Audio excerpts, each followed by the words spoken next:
Hello and welcome to the Mercenary Star Podcast. We are a Battletech podcast highlighting the storied mercenary units in the Battletech universe. My name is Seth, aka White Fox SG, and I am your host.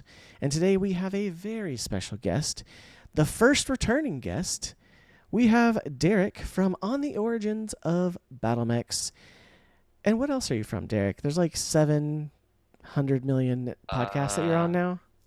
I've been on mainly on the Origin, but I also now do Aviator Academics since we That's last right. talked. Aviator So I do Academics. that.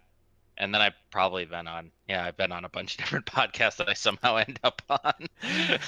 Yeah, it's all good. It's all good. But hey, welcome back. Obviously, we've been chatting for like an hour already, and it's been a lot of fun. But now we're into it. And we are going to cover today on the 20th episode. Yes, I know you're going to leave comments later. We missed an opportunity to have the 21st episode be the 21st Centauri Lancers, but we're doing it on the 20th episode instead. I had other plans, but it's all good. It's all good. I went ahead and moved these plans up, so we're going to do it now. But yes, the 21st Centauri Lancers. Derek, how do you feel about the Lancers? Well, I have a battalion of them painted sitting behind me, so yeah, I don't know. Does that explain how I feel about them? I think that's probably enough said for most people.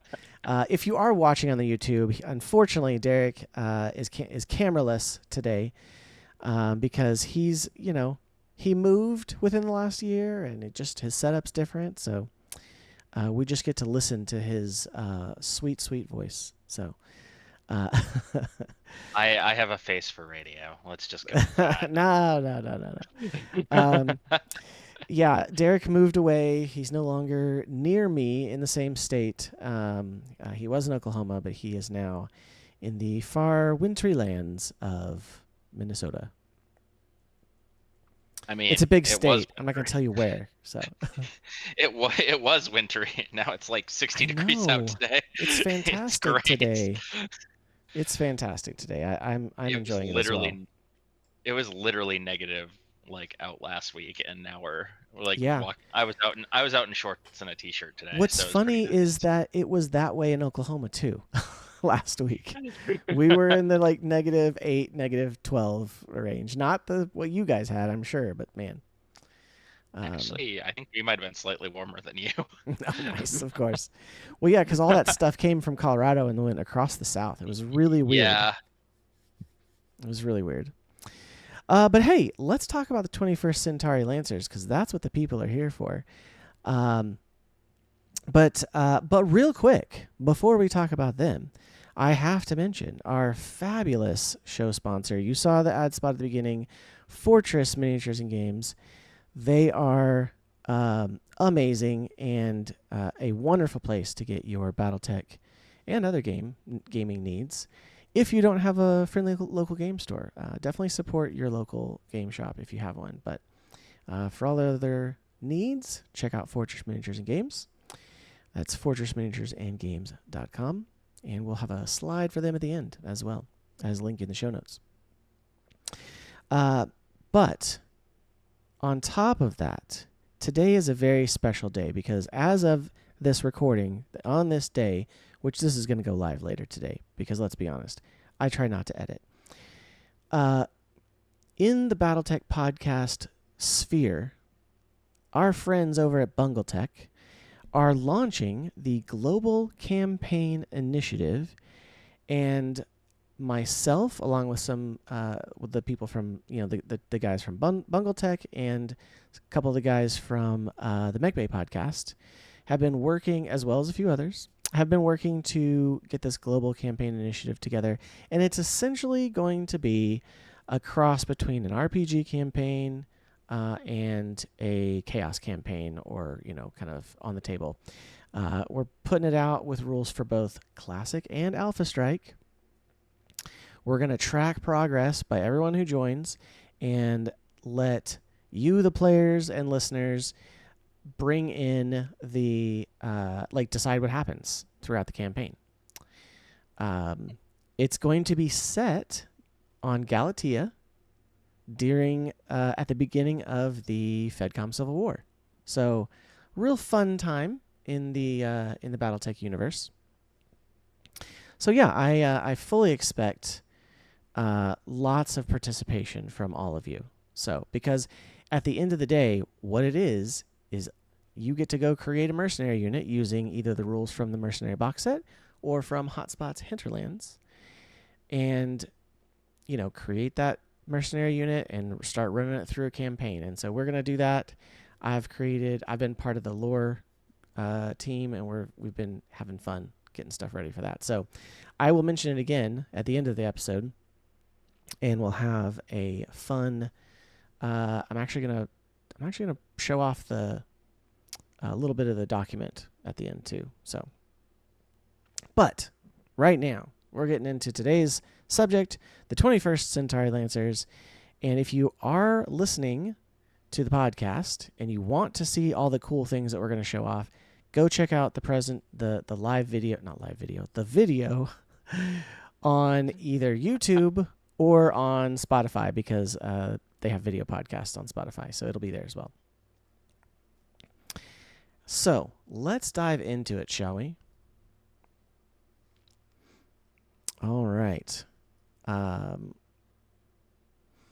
We are checking out the 21st Centauri Lancers. They are a really cool unit that have been around since the beginning. Derek, where did we first see them? So we first saw the 21st Centauri Lancers in 2875. They were actually a regular unit with the Capellan Armed Forces, but then ended up trying to remember the exact circumstances. I think they had some issues with pay and treatment and some other stuff that they kind of went, all right, we're done, we're out, and went off and kind of formed their own unit. Yeah, mainly absolutely. fleeing off into the into the Free Worlds League, and kind of why they're a purple mercenary regiment for some reason. Huh, maybe. Who would I who I would think who that would probably know? has to do with it. Yeah. Yeah, it And might have. I was yeah. gonna say it might have to do with the box that they appeared in. Also true. Also true. And outside of the game, they were in the original BattleTech box set. They were one of the original 5 mercenary units. The Wolf Dragoons. Oh my gosh, Wolf Dragoons, Grey Death Legion,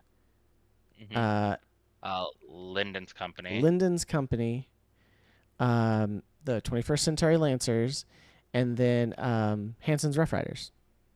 Yep. So those were the original 5. And so, yeah, it's kind of funny. The 21st Centauri Lancers were there, and they have had, besides Lyndon's Company, they were the least represented. We actually got that wrong. It wasn't the Grey Death Legion. It was the Erdani Light Horse. It was the Erdani Light Horse. Man, see, this is what I needed to do here, because you and I covered the Erdani Light Horse in episode 2. My goodness. I was gonna be honest. I was like, that doesn't sound right. No, Let you're me go right. check really quick. Yeah. Just so you don't get savaged in the comments. Thank you. I appreciate that. But by all means, leave a comment and tell me how disappointed you are, because that is great for the algorithm.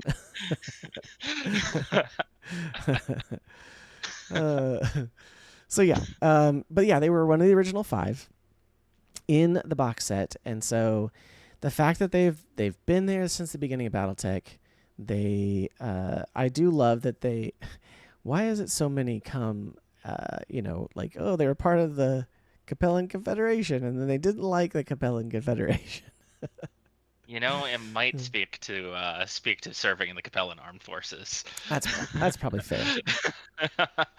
It's probably not as fun as it sounds. I don't think it is. And if you're a Capellan player, also leave a comment.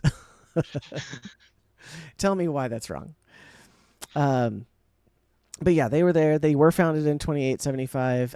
They mutinied, you're right, over 9 months of back pay, which, I mean, you've been in the military. I have not. I'm assuming that's pretty bad. I would I would very rapidly mute if I Yeah, hadn't gotten yeah, paid in 9 months. yeah. I That would not probably be wouldn't good. have even held out that long. So honestly, that's that speaks to them that they stayed on board for 9 months Yeah, without pay.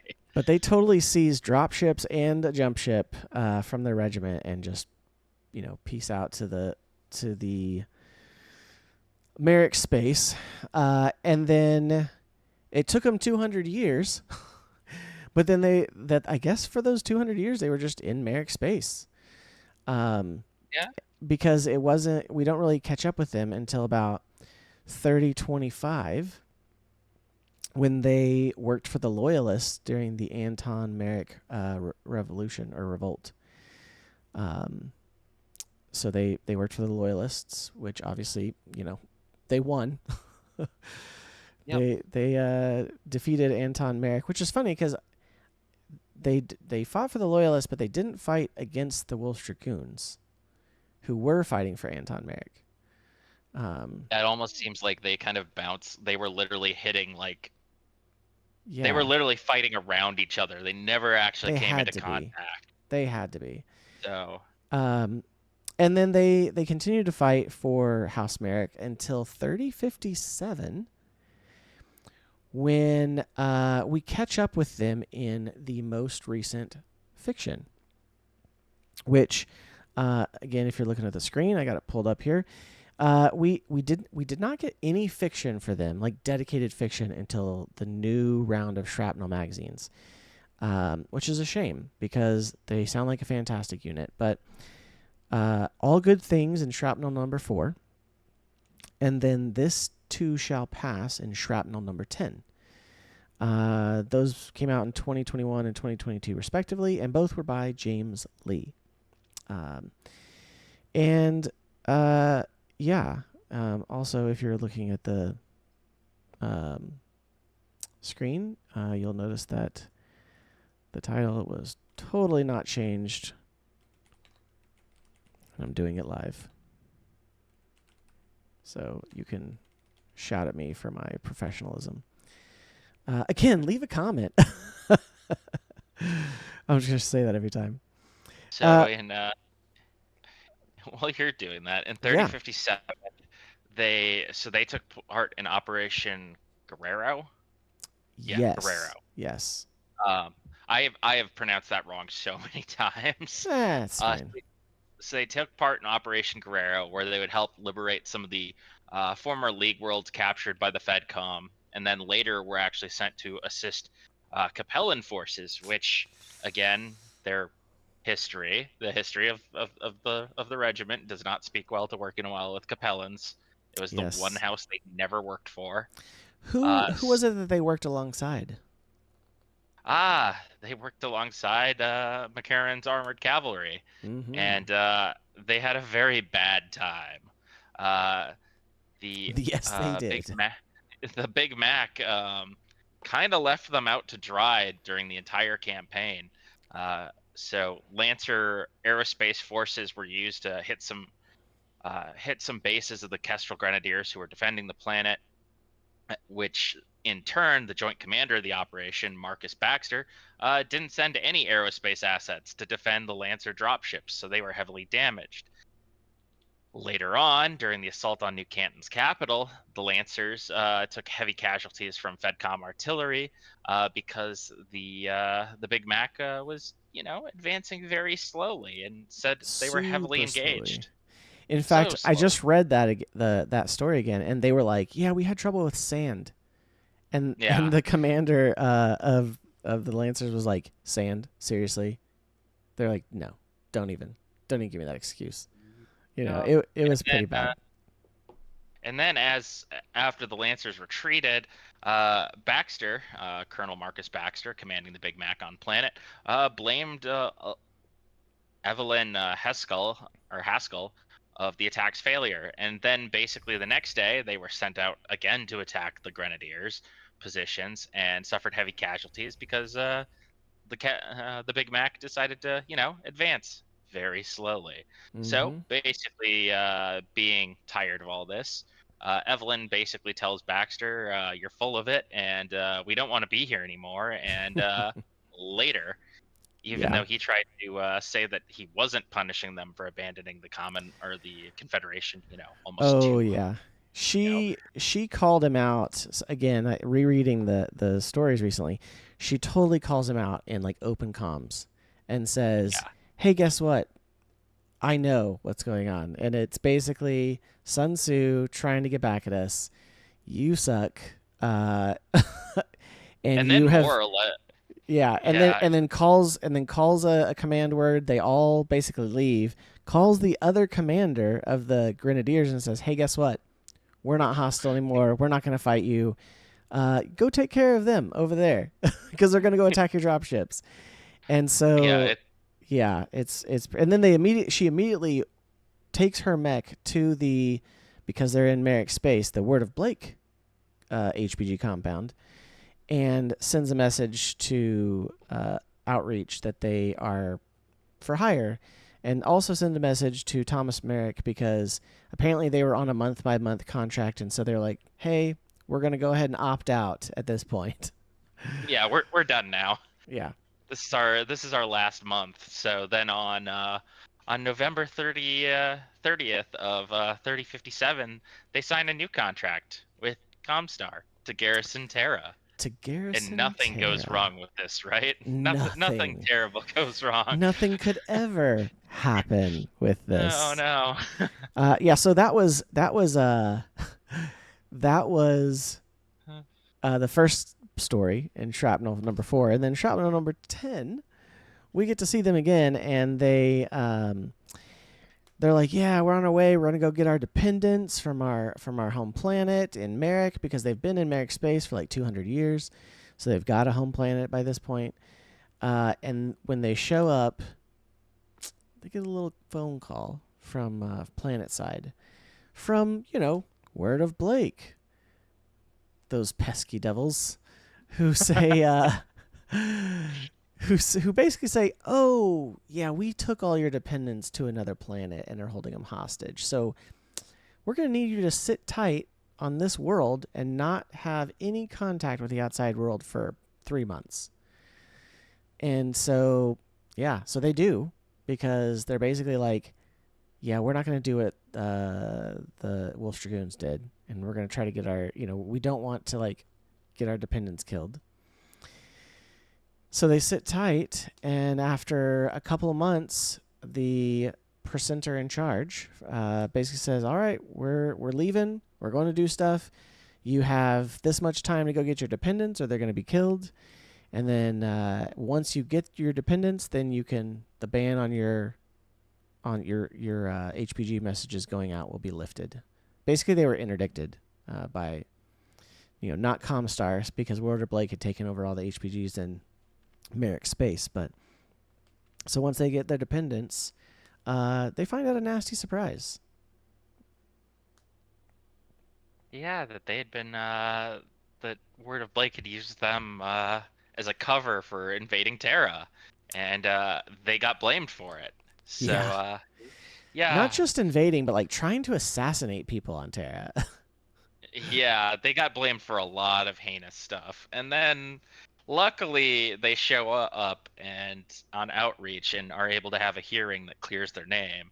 And then Comstar is actually not mad at them. Uh, Yeah. um, and so Comstar is like, well, you can't garrison Terra because Because we're not it's there anymore. exactly. But we're on Tukiad, and you could help train the comm guards in the Yeah. SLDF here as an op 4, and they're like, cool. Well, we still have a job, guys. So Yeah. they go off and hang out there for the next decade. Yeah, they come out Uh, in good standing. They get their cushy job that they were looking for, because Haskell, the commander, was she had a son who was like 12, I think, at the time. yep. So yeah, they go and they hang out on Tukiad for about 8-10 years, um, And nothing happened. and then Nothing nothing goes wrong, happened. right? Yeah, on Tukiad. Wink, wink. Everyone knows. um, Yeah. they do survive the attacks on Tukiad, but only because they lived through all of that Word of Blake crusade attacks long enough for the Ghost Bears to show up and kick them off Yeah. planet. So Ghost Bears definitely saved them and what was left of the comm guard. Yeah, so they get to so in on 21st of January 3068, basically Word of Blake shows up over Tukied and then decides to make Tukied no more. They Mm-hmm. decide to make it a glass parking lot, and they do, destroying basically the bulk of the Lancers in the process. Yeah. Colonel Haskell is actually killed, and about 2 years later in 3070, the Ghost Bears show up because they're angry and mad and doing Ghost Bear things. And Go so Ghost Bears. basically, yeah, go Ghost Bears. So in 3071, basically what's left of the 21st Centauri Lancers is essentially given salvage rights by Clan Ghost Bear, Yeah. because Which they're is like, hey very man, generous of Clan Ghost Bear. Let's be yeah, honest. well, I think a lot of it had to do with the fact that you had a bunch of random like surviving units here, and they really didn't know what to do with them. So they're like, Yeah. hey, do whatever. So basically, how they rebuilt the Lancers in the wake of all this, because at the time the Lancers were down to 6 mechs and just whatever people they had left that hadn't been killed either and getting turned into a It was glass not a parking lot. lot, or in the fighting that followed. So they basically recruited a bunch of comm guards that were on planet still, Mm-hmm. still alive, and then actually a mercenary unit called the Killer Bees, Yeah. which kind of appear later on, and in the new shrapnels that they actually are a subunit of Yeah. the 21st Centauri Lancers, like a commando, kind of like the I kind of what like is it? that. They're kind of like the Wolf Dragoons with their was it the Wolf Spiders or whatever? Yeah, the battalions that act Yeah, as different as independent units. And like I said, I do kind of like that in the ilClan era that they've got this subunit. I think it's cool they but I let them kind of retain their somewhat autonomy. but I think with the Killer Bees, what's different from them from like how Wolf Dragoons do it is the Killer Bees are actually like their training cadre unit, so they are actually being used to help train like the Tamar Yeah. Pack military. So it's a little bit different in how they're used, but it's still pretty cool. They are like a really well equipped training force. Oh yeah. Uh, Well, it makes sense when you realize that, hey, we're gonna stay here, we're gonna train, we're also gonna care for our dependents, and we're gonna be garrison in force as opposed to when their dependents were captured by word of Blake. They yeah, talk about that they had left basically a policing unit, not even a garrison. yeah, they left some like MPs essentially as like Yeah. security, and those guys kind of got yeah. They didn't have a good. They straight up did not have a good time. No, no, but they didn't fight either because they were like, "Oh shoot, we're facing a whole Y- Yeah, Word of Blake this is not division," which the this is not division's gonna go well for massive. us. So yeah, Yeah. they did that, and then after leaving Tukid, after being rescued by Clan Ghost Bear, they actually went to work for I can never say his name, Chan- Uncle Chandy. Uncle Chandy, Uncle Chandy Karita. And they worked for him till there really isn't much about that.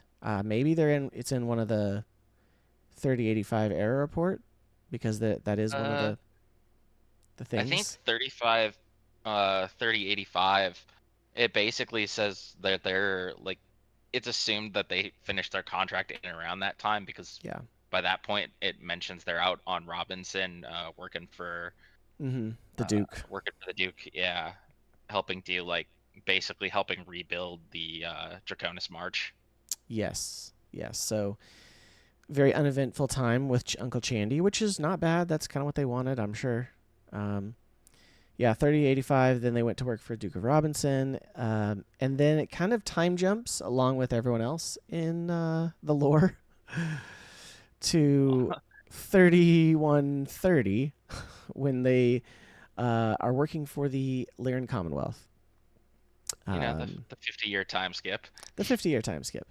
They work for the LC for a while, and then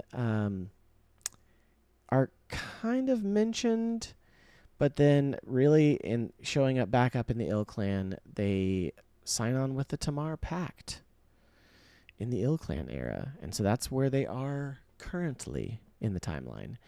And I don't hate that for them. I think that's a cool place for them to be, um, Well, I because think they've if done training, so they've got a good training unit for Tamar as they're trying to build their own forces. Yeah. Well, I think the coolest thing was like the Tamar Pact actually signed them on because the Tamar Pact was looking for like legitimacy.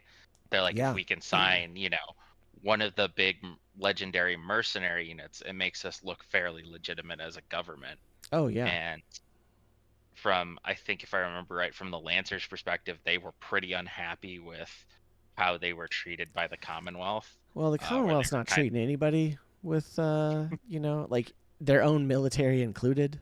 Which of, is why yeah, we're getting all these mercenary units coming out of it, like the renewed Grey Death Legion, and you know. So yeah, yeah. insert new unit here. Yeah. So I think they were pretty fed up with how things were going in the Commonwealth, how they were being treated. So they jumped ship and then ended up working alongside the Tamar Jaegers and helping build them into a very Oh yeah. reliable and powerful military force. And then it was during Absolutely. this time that they reformed the Killer Bees to be a training cadre to work alongside the Tamar Pact. And they also had another little special forces units they created called the Peregrine Lancers, which is like Oh yes. it's like a company. I want to say it's like a company size force, if I remember right. Where did Um, they yeah, special it's an independent operations company where basically they're just off roaming around doing their own thing. Yeah, where did we see them? Because I guess technically you're right. They're Uh, Shrapnel 15. So they appear in Shrapnel 15, and awesome. then what's short story? And then they're actually in a short story in Hotspot's Hinterlands, called Oh, Back okay. Black and Eye Flats. Because Nice. basically what they're doing is, if I remember right, essentially this captain in the or in the 21st Centauri Lancers was kind of like, hey, we're generally good people. We generally do good things. We're mercenaries, but we're honorable mercenaries. Right. And so basically, he ran a proposal by the commander for the 21st Centauri Lancers and was like, hey, we've got all these planets, in the Republic as it's imploding, that are kind of off on their own and getting That's preyed on right. by some That's very and that's where the very Peregrine nefarious people. Lancers went to go basically kind of Yep. be a roaming martial force on those Yeah, planets. so That's they're right. basically roaming around being the colonial marshals of um not Fitfelt, who are they, Periphery faction, can't remember off the top of my head. Anyway, um but yeah, they're basically the Roman good guys. They're, Yeah. they show up on a planet, give you a discounted rate, and go you know, beat up some pirates for you and then leave. I love that, So by the way. yeah, no, I think it's a neat little, it's definitely a neat little thing that they created for him, which is Yeah. really cool. Because you have this little unit just going around and being basically a special forces company that helps build build that positive reputation of those Centauri Lancers. Yeah, Because and the Tamar Pact for that matter. They're kind yep, of because spreading that's that. yeah, because the new story for Hinterlands is them actually roaming around in that. Um, so That's awesome. Um and basically, oh, sorry. no, go ahead. I was just gonna say, and basically, by by the time that they're in the Tamar Pact, the commander for the unit, even though is basically a lifelong captain, apparently the Peregrine Lancers, if you get rotated into the company to go off and do that mission, you're essentially like kind of destined for greatness in the regiment. Is kind of how it's seen. Is it's like a Nice. prestigious posting. It's not it's not what you would think with some units where it's like, hey, we have this little independent company that, we're sending all of our washouts to kind To of get get better. them out of the way. Yeah. Instead, it's like, oh, wait a minute. You get to go off and do uh independent operations doing, Yeah. doing good And get work for the unit. and get experience. You know, Yeah. that's awesome. Yeah, I'm glad you remembered that because I had totally forgot about that. So that's fantastic. Um, yeah, so that's kind of the history of the Lancers. It's where they're at in the Inner Sphere in the ilClan era. Um, a lot of this can be found. They're actually in a lot of source books. I guess you could say they're a source book mercenary unit, other than the two primary shrapnel stories about the Lancers proper, and then the one about the killer bees and the Peregrine Falcons. No, Peregrine Lancers. Yep. So that's awesome to check them out. But they're in all the mercenary source books and field manuals. 20-year update, historical brushfire wars, House Merrick, field manual 3085, error report 3145, and Tamar Rising, of course, among others. But those are kind of the highlights. So I wanted to definitely share that with you as well. A couple of cool things too that Catalyst has done. I didn't realize this, and because there wasn't a lot of art out there for them. But besides the cover art for this episode's thumbnail, which is the cover of one of the It's volume 2 of the consolidated tech readout, or not tech yes, readout. not tech readouts, but the recognition guides. Yep. Yeah, and it has again, if you're watching the video, it has a regent, a bushwhacker, a hammerhead, and a pouncer, which is a very interesting mix of clan and inner sphere mechs.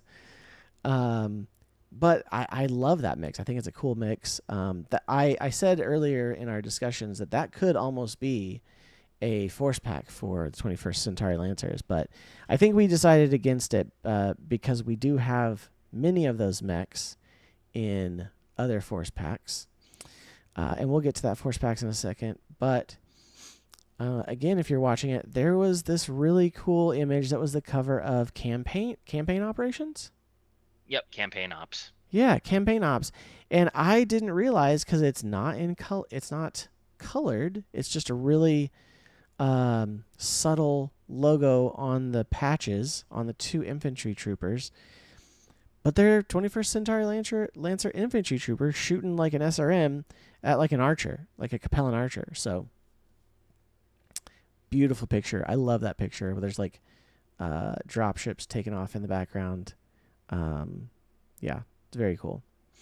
So those are kind of the two primary. I did also find another one by the same person, same artist who did the recognition guide cover. It goes by Spooky SP00KY on online. Of some, I think those are the Scouts, right? Yeah, just with the laser. I think so. Let me Yeah. look at it again. Yeah, So no, that's an Scout. Scouts, as well as they did have a card in the BattleTech CCG, which was contract with 21st Centauri Lancers, and it's pretty cool. There's like a Warhawk on it and an Awesome, and a couple other mechs. One of them looks like a mongoose, maybe. But yeah, that's pretty cool. So there's that. There is a little bit of old school art from the Mercenary handbooks, I think, or maybe the field manual of a couple of Lancer troopers, and then a Lancer stalker,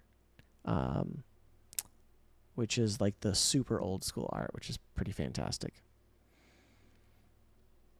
And then on top of that, even though they are not as, not as popular of a mercenary unit, they got a plushie. They have the one of the two Phoenix Hawk plushies is a 21st Centauri Lancer Phoenix Hawk. It looks pretty good, actually, and I thought about getting. That's one of the ones I actually thought about getting. And then they have one of the dice pucks as well, which most of the factions have. Yeah, I have that dice puck. I do like that it has blue and purple dice. That's pretty cool. and it rolls so well for me. It's my favorite set of I dice. I wish they would do like I know they still have the pucks, but I love the aluminum laser dice that are in the pucks. I love those. I have some Davian ones, I have some Ghost Bear ones, and nope, that's it. Davian and Ghost Bear are the two that I have. But I bought them when they were selling them originally, along with the first printing of the BattleMech manual in from Gen Con, I don't know, 2012 or something.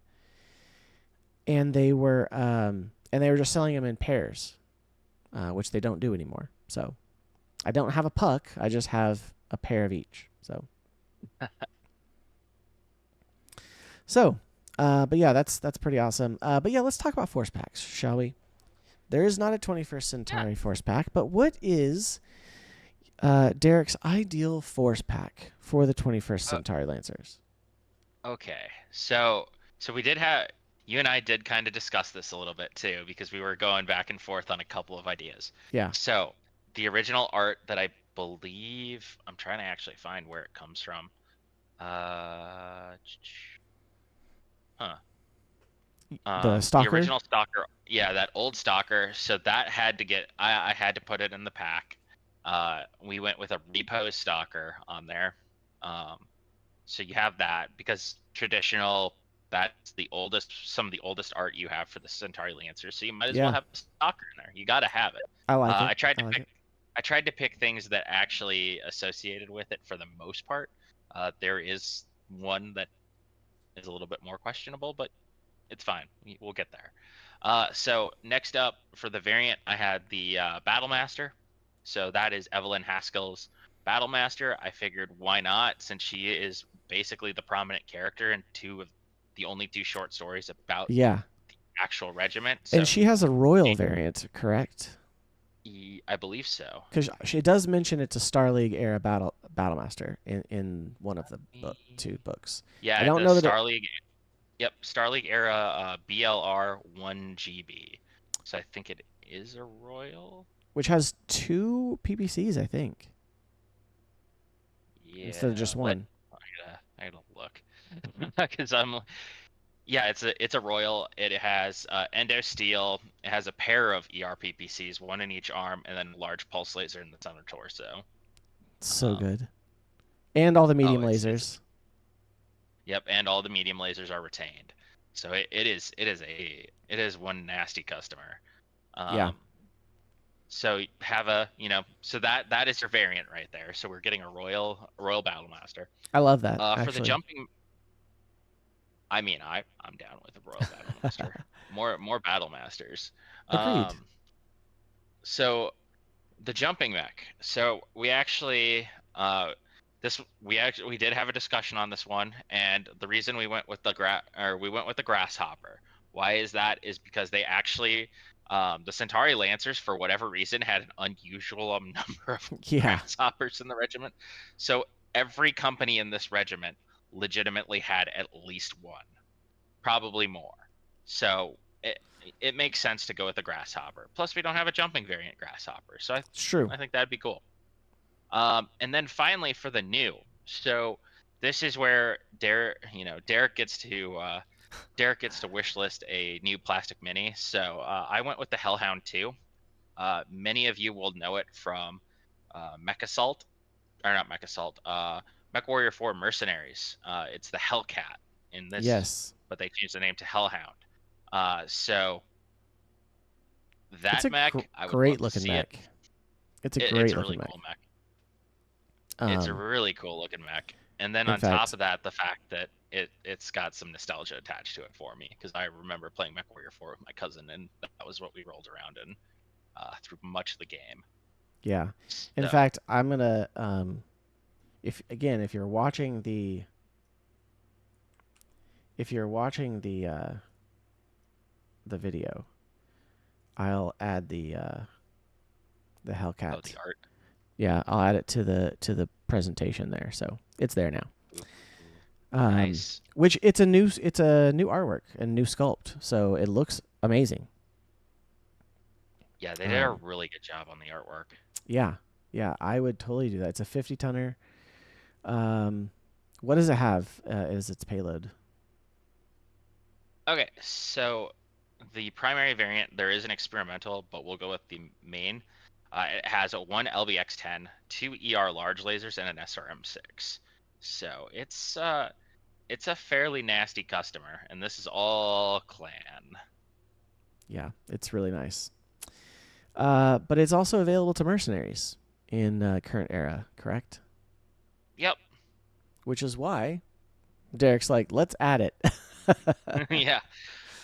I mean, Seth and I were sitting there going through it, and we were trying to talk about what we would want, and I sold him on this one. So Oh, it was not a hard sell. Let's be honest. it wasn't a hard sell. Hey, No. I did have to sell you on it. I didn't have to try very hard, but Right, right. It was a compelling argument. But so the only thing that, so again, because of the wonderful art of, it's pretty much the only full art that we have, official art of Centauri mechs besides the really old Stalker, um, that has the Regent, the Pouncer, the Hammerhead, and the Bushwhacker. I was like, you know what? I could see maybe substituting one into there. Like the Pouncer could be a jumping, because the only way to get the Pouncer currently is in the Alpha Strike box.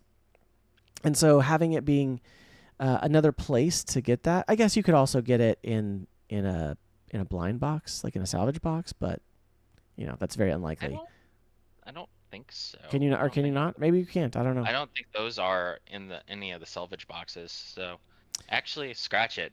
Let's put Yeah, that as the jumping mech, let's because let's do it, because we do have a couple of grasshoppers in plastic already. yeah, because you have a couple of different ways to get it. So I think the Pouncer would be better.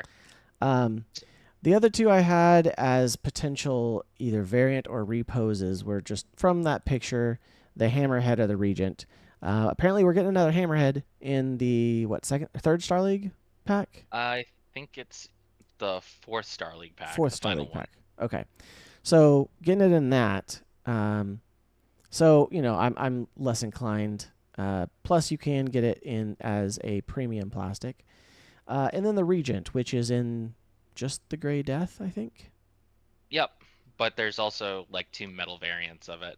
I think there's a So Prime and another one. So So yeah, so like I said, really the Pouncer is the only one that I would say maybe as a potential. So, but yeah, great selection of mechs there for the Centauri 21st Centauri Lancer Force Pack. What would you say? That's a pretty heavy Force Pack. well, Um, so one of the big things with the unit that's noted is that they are generally a heavier force. all right, They generally lean into heavy and assault mechs, mainly heavies. Um, so that's kind of how they operate. So that's also kind of the reason why I leaned that way, was because of just the yeah, what is said in the lore for them is generally a heavier force, and I also like to build heavier forces. So um, well, gotta do what you like, light right? mechs light mechs are fun, but I like 100 tons of firepower moving down the field at people. Yeah, no, that's totally understandable. Um, yeah. So that's what It's not a real force pack, so you can't get it. But any force packs that you can get that are out there and in stock, make sure that you check out Fortress Miniatures and Games.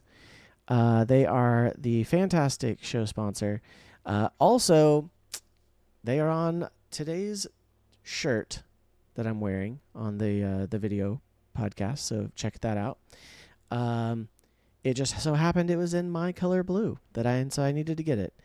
But yeah, definitely check them out. They're fantastic. He's even starting to carry some the Halo miniatures game, which I am also dabbling into now.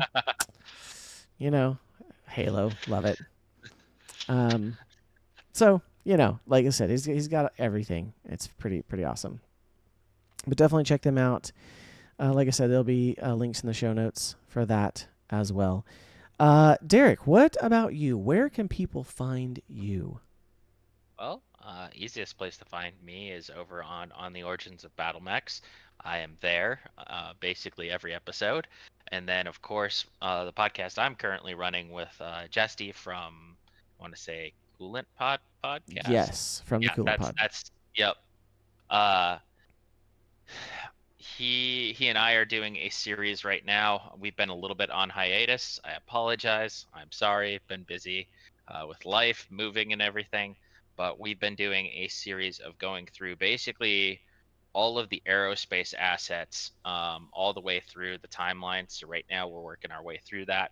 We're still in the early Star League era.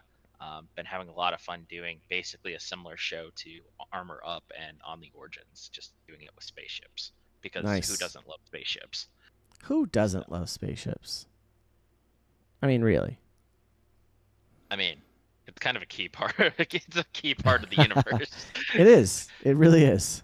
Absolutely. They gotta get to these places somehow. Yeah. Yes. Yes, they do.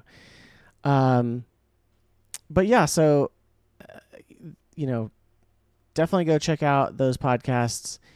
Check out the Coolant podcast as well, Yep. and definitely check out the Valhalla Club Discord, where we, along with all of these other finely mentioned podcasts for BattleTech, have a booth there, so you can definitely check them out and make sure that you are, um,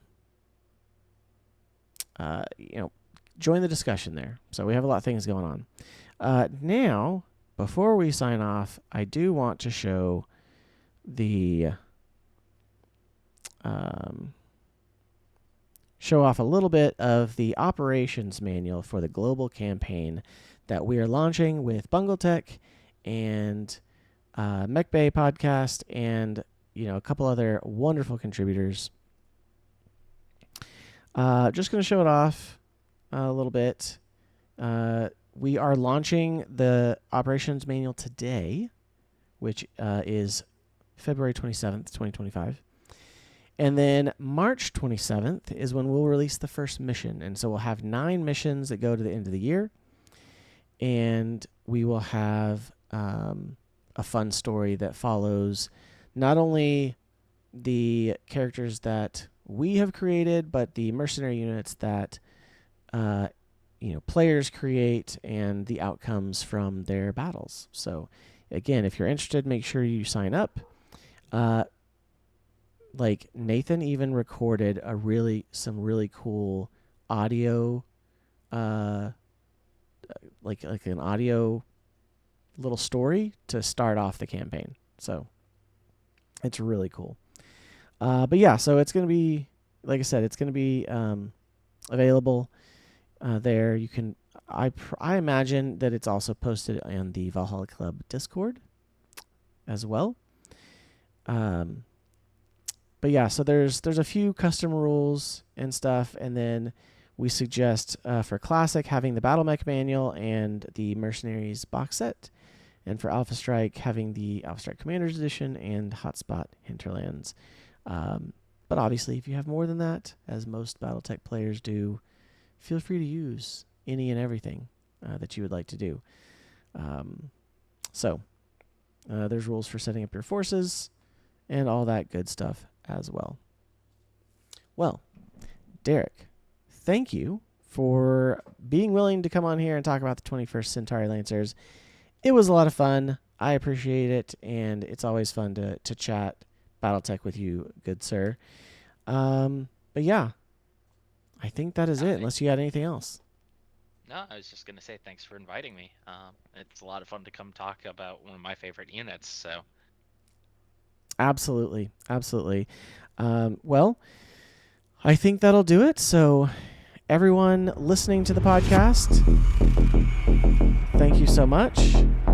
Hope that you have a fabulous end of February going into March. And I look forward to seeing you next time on the Mercenary Star Podcast.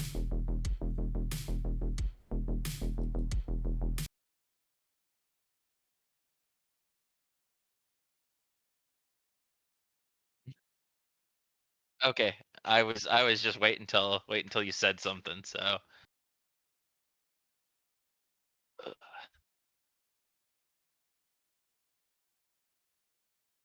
I am. I don't know if my audio picked it up, but my cat came in yelling at me. She's like, "It is dinner time, and I am hungry." And there she is.